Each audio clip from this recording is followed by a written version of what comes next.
le miracle ne fait pas partie de notre existence. En réalité, comme l'enseigne Rabbi Shmuel Hanagid, dans son introduction au Talmud,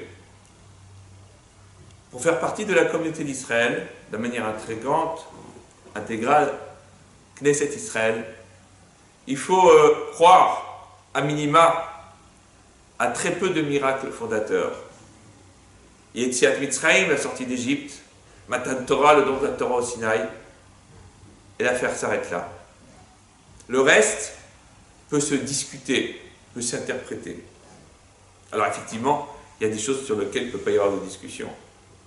Si on ne croit pas aux miracles qui ont accompagné la sortie d'Égypte, si on ne croit pas aux miracles, aux nes, c'est-à-dire en réalité au côté extraordinaire, supranaturel qui accompagne Matan Torah, le don de la Torah, on ne peut pas faire partie de Knesset Israël, on ne peut pas s'inscrire dans la logique qui a fait que de génération en génération, de maîtres à élèves et de père à enfant, eh bien on a transmis cette croyance immémorielle dans les principes fondateurs qui font notre peuple encore aujourd'hui.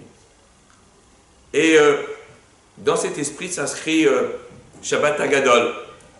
Shabbat Hagadol, ça veut dire en réalité le miracle qui accompagnait le Shabbat précédant la sortie d'Égypte. 4 jours exactement avant la sortie d'Égypte. Un peu comme lancement d'un compte à rebours, comme à Cap Canaveral lorsqu'on lançait les satellites ou les fusées.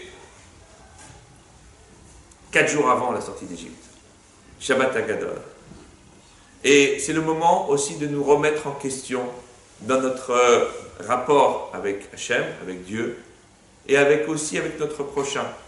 Parce qu'en réalité, qu'est-ce qu'il y a de grand dans la vie? C'est le rapport à Dieu, certes, et c'est aussi le rapport à autrui. Et on se doit de cultiver les deux, car l'un est indissociable de l'autre. Nul ne peut faire l'économie de son rapport à Dieu au profit de son rapport avec autrui. Nul ne peut faire l'économie de son rapport avec autrui au profit de son rapport à Dieu. C'est impossible. C'est comme cela.